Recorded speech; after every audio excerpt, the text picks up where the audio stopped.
Bonjour à tous, c'est Darko Dreamer pour Harley Darko Dreamer Simple Life.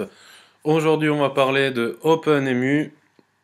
Donc, OpenEmu, c'est quoi? C'est un regroupement de plusieurs émulateurs, tout simplement. Et on va passer au vif du sujet, tout simplement.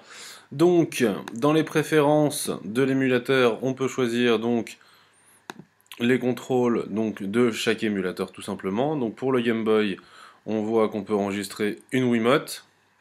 On peut en auditionner, on peut en rajouter d'autres tout simplement, ou alors utiliser le clavier. C'est vrai que c'est beaucoup plus sympathique d'utiliser la Wiimote, donc autant passer en privé tout simplement. On se retrouve sur l'émulateur en lui-même, donc on a juste à choisir tout simplement l'émulateur que l'on veut, tout simplement.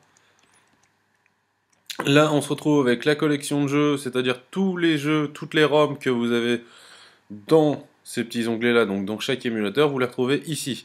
Ensuite, on a les ajouts récents, tout simplement. Alors, du coup, on va partir sur le jeu Game Boy Advance, on va choisir une ROM au hasard, donc pour moi ce sera Mario Kart.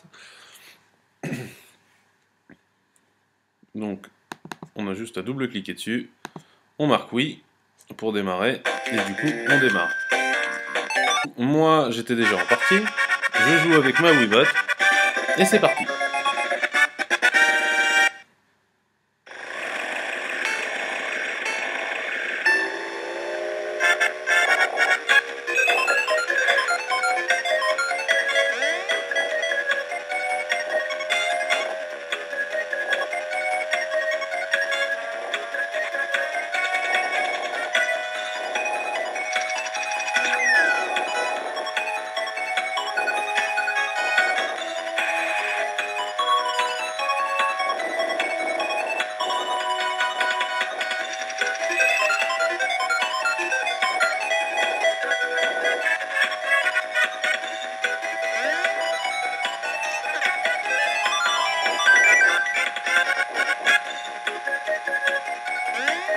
Donc on se rend vite compte que le son est vachement bien émulé.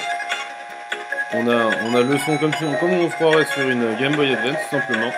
Le son est super bien émulé. La vidéo, pas de souci, ça s'émule super bien, il n'y a pas de problème. C'est basé sur l'émulateur, donc qui lui a déjà fait ses preuves, de toute façon. On voit bien qu'OpenEmu gère super bien, du coup. Donc, hop. Quand on bouge la souris et qu'on est en partie, on a ce petit onglet qui s'ouvre.